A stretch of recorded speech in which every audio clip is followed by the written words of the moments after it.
আমরা কেন সারা জীবন ফারহানা বিতির দাসত্ব করব? এরকম কথাই বলছে তৃষা এবং স্মৃতি।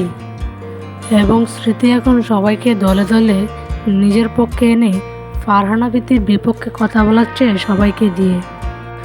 ফারহানা বিতি এখন শুধু একা। স্মৃতির বিয়েতেও ফারহানা বিতি যায়নি।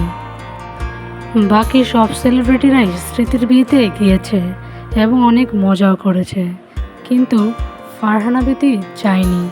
একসময় স্মৃতি এবং ফারহানা বিতির কত ভালো সম্পর্ক ছিল, কিন্তু তাদের দুজনের মধ্যে এখন সম্পর্ক একেবারেই নেই। আর ফারহানা বিতি এখন সবার থেকে আলাদা, কেউই আর ফারহানা বিতির কাছে যায় না।